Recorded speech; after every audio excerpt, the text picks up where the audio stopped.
Грабежът беше започнат от Ив Штанковач, а Тюрпен имаше една задача и той да я завърши.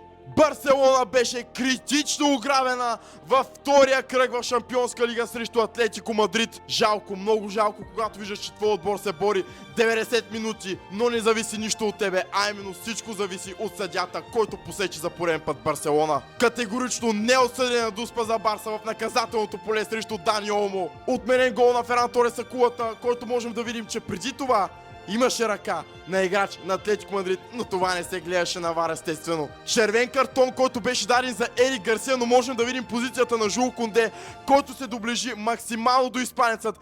И според мен това не трябва да бъде червен картон. Ай, нека да си признаем, Сьор отпадна изключително лесно. Истински срам за един от най-добрите рефери в цял свят, Тюрпен.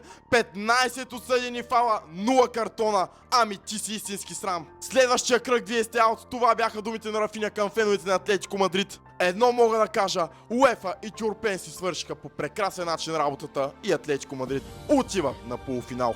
Но въпреки тези обири, Барселона игра прекрасен футбол, за пореден път остави сърце и душа и аз съм горд, че съм фен на този отбор. Благодаря ви за всичко, Блаугранс. Сигурен съм, че следващата година ще бъде наша. Насочваме цялото внимание към Ла Лига и се надяваме да дигнем втори трофей през сезона. Ако мислите, че Барса може да вдигне Ла Лига, може да ни последвате тук и да се абонирате за нашия YouTube канал, който ще намерите от линка в описанието. Благодарим ви. Каквото и да се случва, винаги ще казвам: Виска Барса и Виска Каталуния за винаги.